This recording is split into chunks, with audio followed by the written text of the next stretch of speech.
Thank you. My name is Nazeem Mustapha. I'm at the HSRC. I lead the measurement and analysis of R&D using the National R&D Survey, and we are at the HSRC. We are called STI. R&D is important. RDI is important. I think we should just say a little bit about why we are measuring R&D, because it's important in driving economic growth, technological advancement, and social progress. I often use the example of the funding of R&D in the US just after the Second World War. And I think the most important thing would be to look at this area over here, which is just after the end of the war.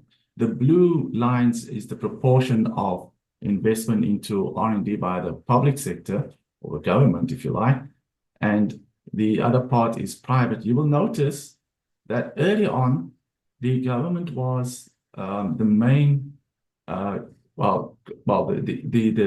contribution to funding R&D by the government was increasing up until a point around about, I think it's around about the 60s, where it peaked, and then the contribution of R&D,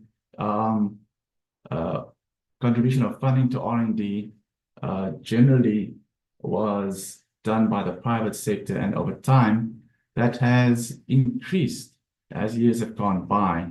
So what that often is interpreted as is that initially the R&D, the creation of knowledge, was funded by the US government, which then, as the knowledge outputs drifted over into the private sector, that became more the domain of the private sector, where they took up technological advancements due to the development of this knowledge generally created in universities and research organizations. And that was primarily in space science, medical sciences, and ICT at that time. But I think the most important thing for us in this presentation, which I'll come back to in a little while, is to note this part over here, where it is very important early on for the government to be driving R&D. It is necessary for the government to provide that support to the business sector, because it is not, the business sector is not generally enabled to support that kind of investment early on.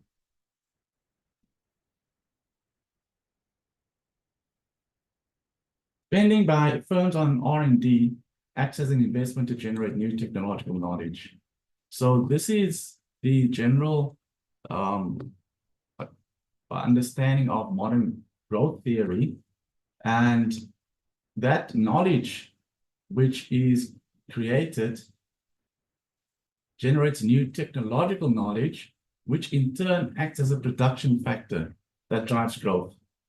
Now, innovation economics theory contains that when the generated knowledge, which is an output of the R&D investment process, is deployed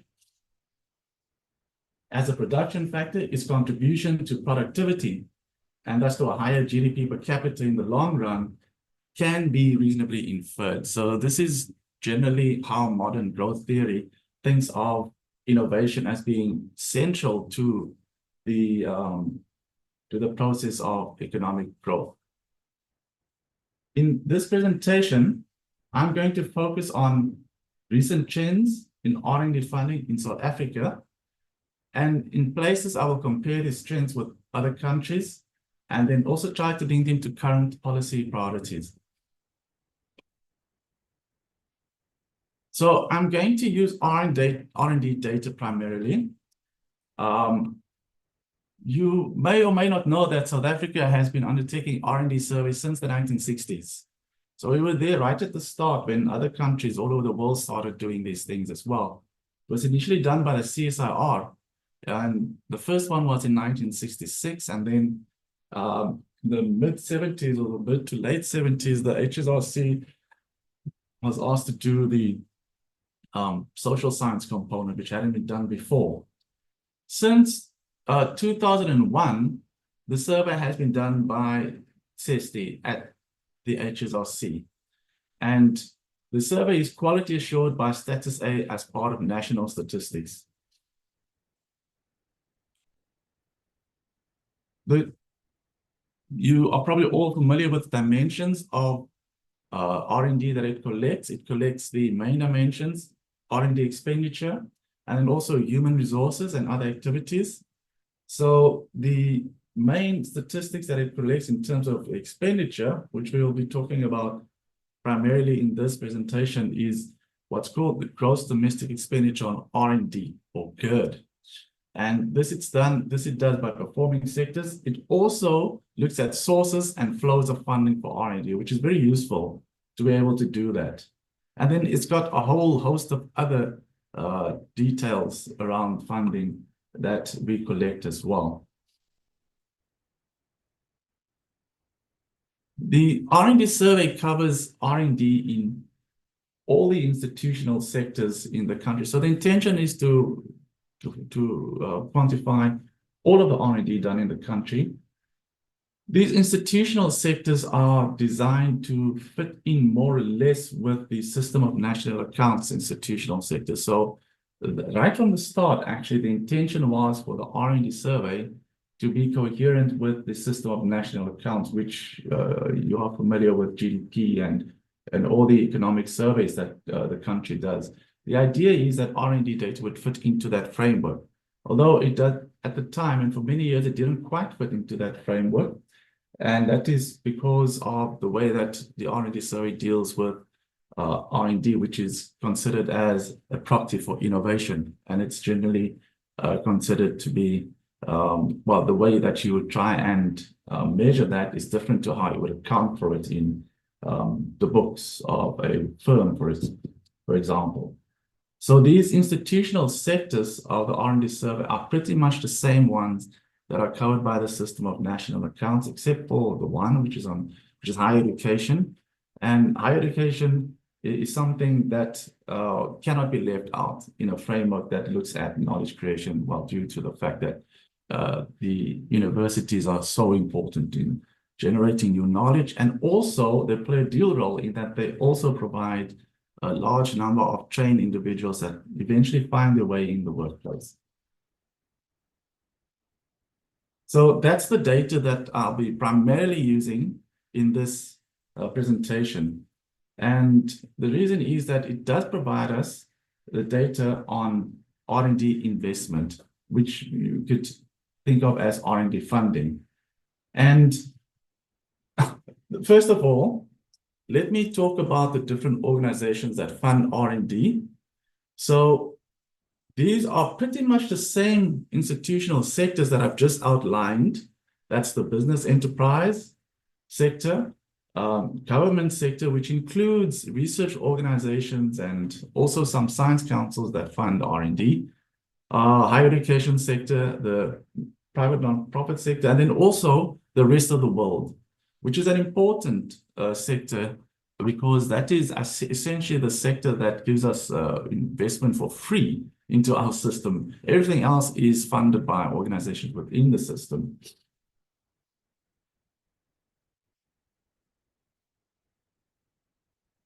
And you will note from this diagram over here, the blue is the funding by internal sources for all of those different sectors. And clearly most sectors will, fund their own R&D primarily. Although this red block over here, that represents government's contribution to funding other sources. And so you see that government plays a big role in funding R&D.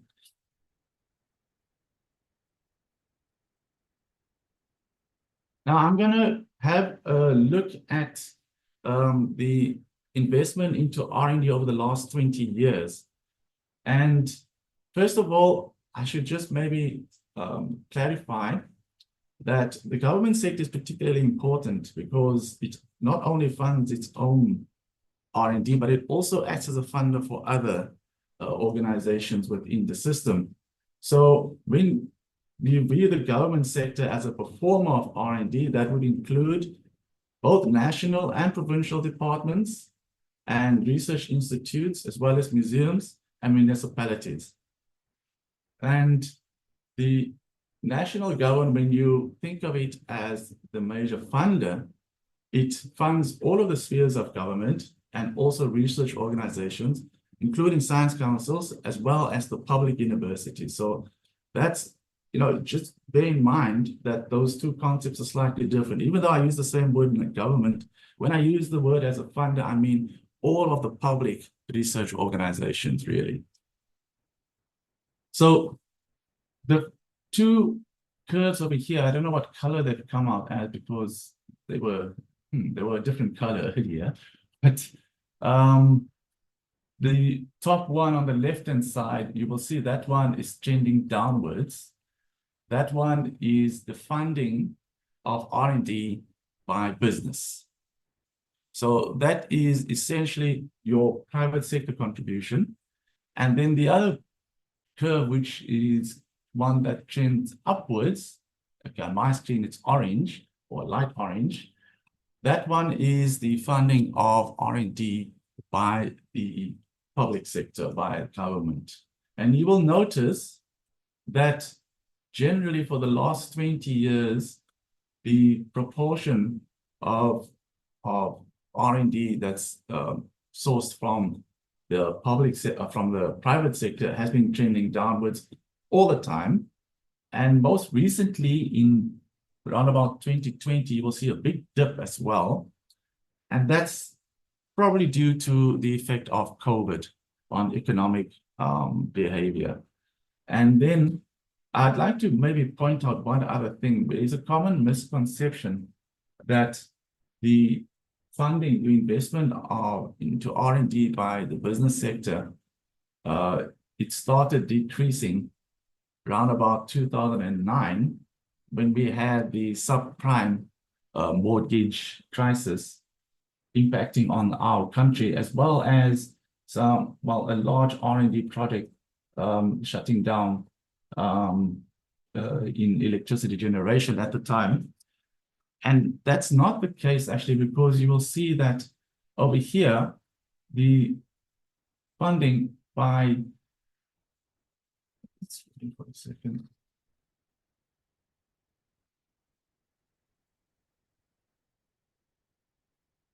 By the business sector was still larger than that of the government sector until around about 2007, which is long before these events impacted on South Africa, when it crossed over and we got into a situation where the government funded more than the business sector.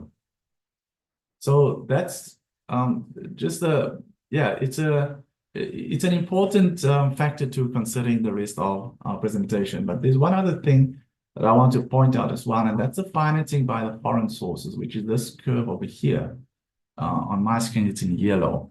But it's the interesting thing about it is that the proportion of R&D funding by overseas has increased over the last 20 years, and that's quite an encouraging sign, because that is, as I said before, that is investment into R&D essentially for free, if you like, from overseas funders, which includes things like the parent firms of multinational corporations. That's all I want to say about that. But then let's just look a little bit about that foreign funding, and you will notice, I'm just going to mention it, that it has increased in recent years and also over the 20 years as well, long term.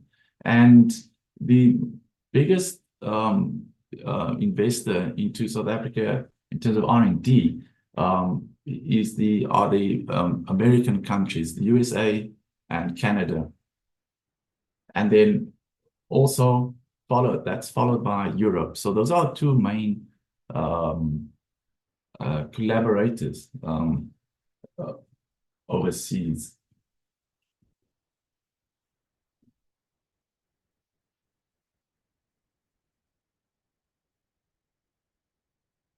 I'm going to turn and look a little bit at collaborations with the business sector, because that's quite an important thing in terms of especially the investment from overseas, but also internally, because it is through these collaborations that knowledge exchanges can take place. And what we have been able to collect for the last 10 years is the various different types of organization that collaborate within the business sector. And you will see that when we look at the local collaborations, which is this slide, that first of all, the collaborations have generally been increasing. So that does seem to indicate that there is propensity for there to be further collaborations by the business sector with other organizations. The key or the highest number of collaborations is with the higher education institutions. And then also science councils are important in those collaborations. And then those collaborations often also take place with several other firms in the business sector as well. So those are the that's the typical character of the public-private collaborations within the business sector. And as I say, you can see that it has always been, there's a general upward trend in the total number of collaboration, which is encouraging in the sense that there is greater propensity for knowledge exchange. Secondly, if you look at the international collaborations with businesses, this would include what we would consider to be collaborations where you have an enterprise group, which is a multinational, and the local subsidiary of that group would be interacting with another enterprise in that group that's perhaps outside of the country. And you will see that, again, international collaborations has also been on the increase. And again, this is encouraging in that there seems to be propensity for further collaboration on R&D projects within the system. The biggest collaborators are the businesses themselves. So the firms might be collaborating, as I mentioned, especially with multinationals, they might be collaborating with other enterprises within their own sector. And then those collaborations also utilize higher education institutions quite a bit.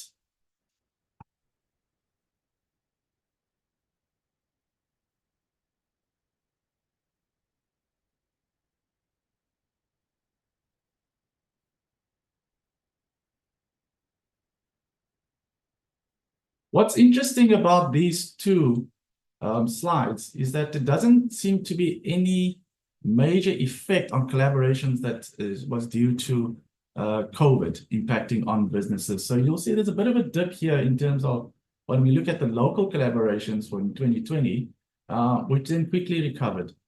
But then for the international collaborations, there is not any effect on the collaborations due to COVID that we found. And again, that is quite an interesting and encouraging indicator.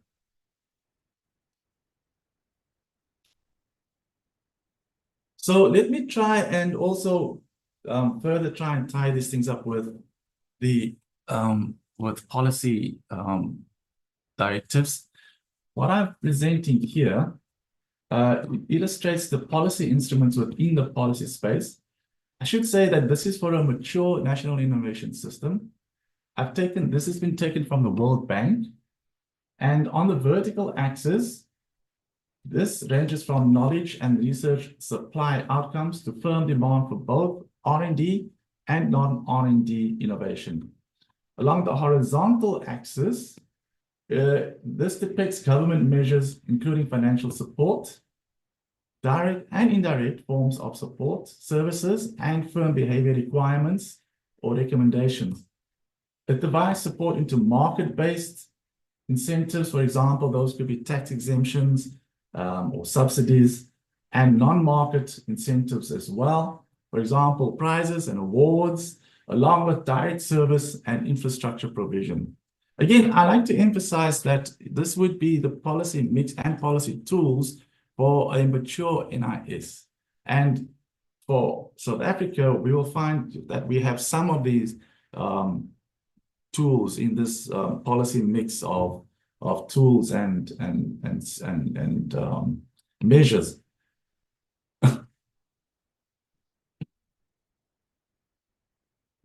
And one of those which we have retained recently is the tax incentive subsidy.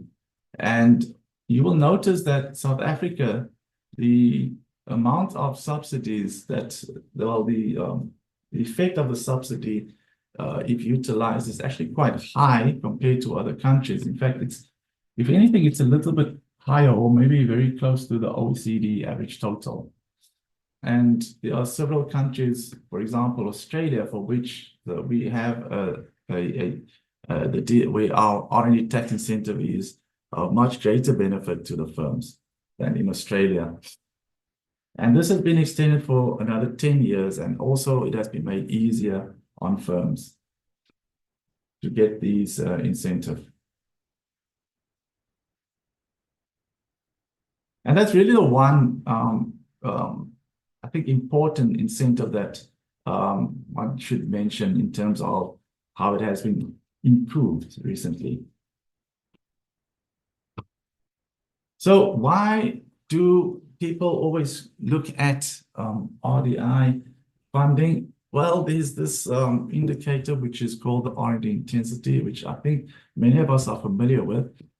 And I've drawn the R&D intensity from 2005 up until 2021, which is our most recent survey result. And you will see it is generally less than 1%. The DSI has a target of having an R&D intensity value of 1.5% by 2030. And that has been recently codified in the decadal plan. So what we did in partnership with some of our colleagues at the DSI is we've taken this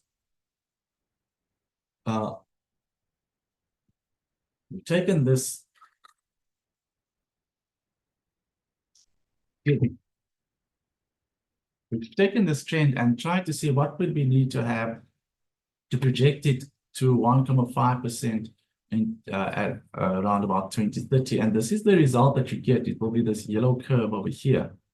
And the one thing that you might note is that this curve is very steep, and it looks to me certainly very unlikely that we'd be able to get to that value of 1.5 by 2030. That in itself is important information, I think, because it relates back to this previous slide where I did mention that, this is the policy mix that you have for a very mature NIS. And I think if you look at the policy mix that we as a country currently have, we are not in that position yet of a very mature NIS. We are perhaps at an intermediate phase towards that. And what this curve is telling us is that to get to 1.5% R&D intensity, where your innovation is primarily driven by R&D, is still a long way off, and perhaps it needs to be extended to a later year for it to be more realistic. And that does make sense. And it's not necessarily a bad thing in itself, but it just tells us exactly where we are in terms of how we need to promote the innovation practices within the country, so that we do end up in a situation where the innovation that we produce is of a transformative basis and highly novel creations through R&D. So looking at the different sectors, over the last 5 years, there's been an interest in artificial intelligence, and it has grown over the last 5 years as well. There are other areas of policy interest where you can see, for example, with environment or environment-related R&D, but that has also grown. And also the green curve over here is space science, which has grown consistently over the last 4 years or so. So, these things are important because RDI funding drives innovation, leading to job creation in high growth sectors, and it plays a role in reducing inequality through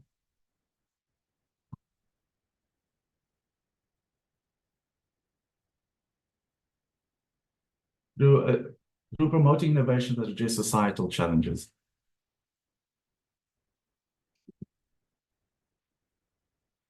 Notice that the largest sector, individual sector of policy interest that in which we do research remains the research into TB, HIV/AIDS, and malaria.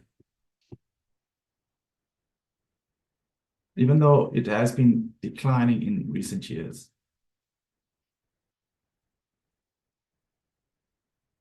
There are some industrial sectors that have been indicated as being important for modernization and strategies within the decadal plan, and these are mining and quarrying and manufacturing in particular are interesting because the R&D in manufacturing has been going up and down over the last 10 years, as you can see over here. So that is something that would benefit from policy attention, as well as the mining, which is this orange curve that has been trending downward over the last 10 years.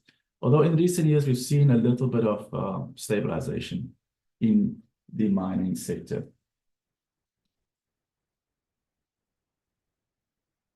All right, so finally, I hope I managed to show that due to current developmental needs, we are in the state of our NIS is at a position where, very similar to the US, just after the Second World War, the government has to take the lead in investing in R&D until that point is reached whereby the knowledge creation then is taken up to a great extent by the business sector. So it's very important at this phase of our development, in terms of what the data has shown us, that the government keeps on driving R&D as it has been over the last period for a long time. The issue there, of course, is that there are budget constraints. So this is a critical thing that will limit our system if we do not have funding made available to the public sector for investing in R&D. This is going to be something that constrains the growth of our national innovation system. What is important to enhance knowledge exchanges is the business sector collaboration propensities. So we have seen that there is definite, it seems that there is definitely the capacity for greater collaboration within the business sector. And in the short term, those are things that you want to encourage to have that knowledge generation taking place, and until eventually, one could benefit from that improved collaborations. So I've spoken only about investment into R&D, but of course, that's not the only thing that's important if we are to develop a modern, thriving economy, as innovation economic theory tells us. We also need to look at diversification of the economy. There are many other things. I've just listed a couple, but diversification of the economy has been shown to also be important. That is developing new industries and new innovations across different sectors. Very important also is investing in higher education, vocational education needs. The supply of highly skilled people is critically important for us to be able to utilize the benefits of a knowledge enhanced set of industries. Also, it's important to strengthen our institutions, which over recent years have taken a bit of a battering. There are other things that one could go into, but we've done some research recently, and we know we've spoken about some of these things in there. It hasn't been published as yet, but I'll let you know as soon as we have produced that and provide you with the work that we have done, which is covered in this presentation. So finally, just as some concluding remarks, I'll just recap again what I spoke about. And the important thing, I think, is that government should boost funding to sustain long-term economic and social benefits. The government has to continue to take the lead for now. And partnerships can be strengthened and increased as well to enhance the impact of RDI initiatives. And it will be very important to invest in developing a skilled workforce so that one day when we do reach a state whereby the economy is a modern, stable, knowledge-driven economy, that we have a skilled workforce that's able to drive and leverage those RDI efforts to advantage of everyone. Thank you.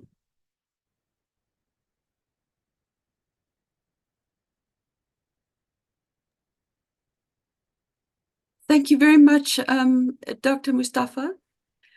That was very interesting. Thank you. Thank you. I've learned a few things today. I thought I was up to date, but I've learned a few things. That was very interesting indeed. We now have some time for questions, and I'll go straight to the Q&A. Let me see. Anton Kutsia says, the RDI investment declined from 1.2% to 0.8%. The problem in 2016 was identified as the DST having to approve R&D projects before a tax rebate is allowed by SARS. The reality is that the SMMEs are excluded from this incentive because of the size of their projects. How can this be addressed? Would you like to answer that? Sure. Thanks for that question. So I am not, I'm not too familiar with the tax incentives program because, that would be ideally answered by the tax incentives group at the DSI. However, I am familiar with the fact that there were these problems, and the DSI has gone to some lengths to address those. And I've been reliably told that the way that it's being implemented nowadays is to actually try and make it easier for firms to benefit from that. I think a big one was that there was an issue with how you could, there was an issue with, in particular, being able to prove as a firm that you would provide doing R&D that would eventually result in an innovative product. That was a difficulty for firms to be able to prove upfront. And they've removed things like that to make it easier for firms and also for smaller firms to benefit from that. So I am just reporting really what I have heard. Okay, the best thing for you would be to ask that to our colleagues in the DSI, Tax Incentives Group. Right. Okay. All right. Thank you very much. Ronald Rahwasha says, in cases where RDI is funded by an overseas country in African countries, who gets to own the rights to the intellectual property that may result? Well, I'm hoping that someone like Jatani, who spoke yesterday, might be able to help me out on that one. And I can't really answer that. I wouldn't be able to. I can't think of any particular example that I am familiar with African countries that involves IP. Okay. Just imagine that it would be according to whatever specific agreement you have. Right. Yes, I would also think so. I'm not sure that we have an overall blanket provision in legislation for that. Dr. Miranda Smits asks, how many private companies are included in your survey annually?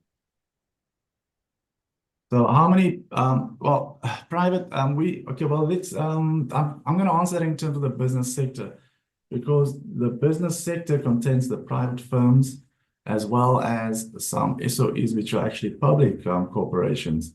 Then there's also the non-for-profit sector, which we also survey. But in terms of the business sector, that can vary from year to year.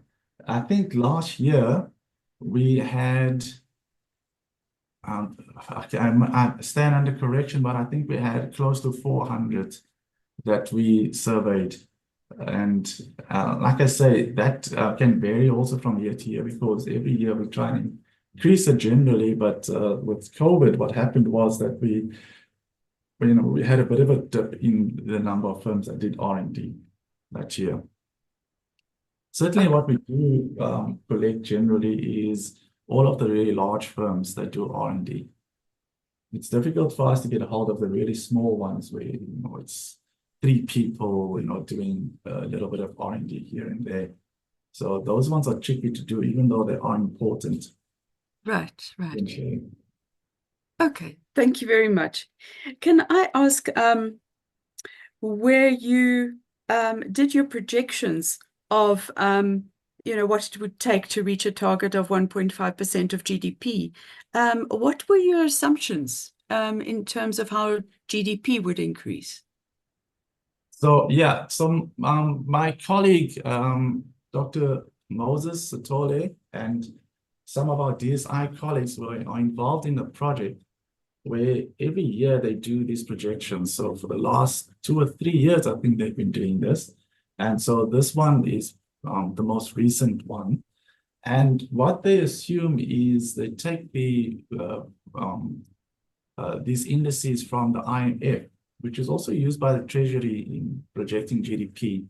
And then they create these models using those indices, growth indices and inflationary indices, and use those to project forward. Right. Thank you. Can I ask you a bit more about AI research? That's been measured, but is that relatively low, or are we doing okay?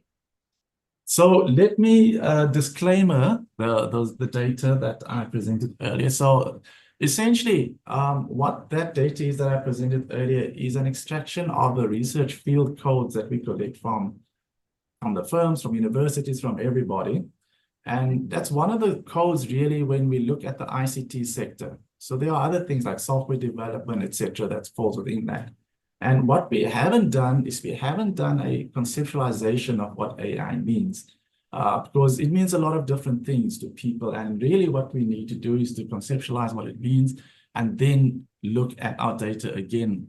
And it will be much larger than what just that simple extraction is, because that's really just us finding out what research has been done that's classified as specifically artificial intelligence. It does give us an indication of growth though, but I wouldn't go so far as to say that that's the level of investment into AI. I think it's probably a lot bigger.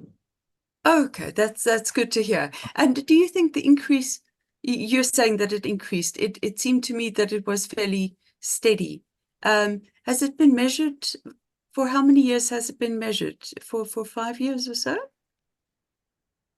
That one actually we should be able to. We should have at least 10 years. I imagine we should probably have 10 years of that. I think so. Okay. In principle, we could, provide an extract of that data going back 10 years. Okay, I'd be interested in hearing about that. We've been having discussion forums in STF about AI, and certainly there is increased interest, in the science community and among the public in AI, although it's been around since the 1950s, but it's certainly now got great popularity, and people are both worried and excited about it. So I think it would be interesting to look at that. Oh, definitely. I mean, also nowadays, people are talking about, there's a lot of talk about modernization. And, in modernization, what often it entails is the utilization of AI technologies. But then what is AI also? It can be so many things. There's Internet of Things, there is straightforward artificial intelligence, there is all these different things, blockchain, all of these technologies that are gaining more prominence that we simply have to keep track of.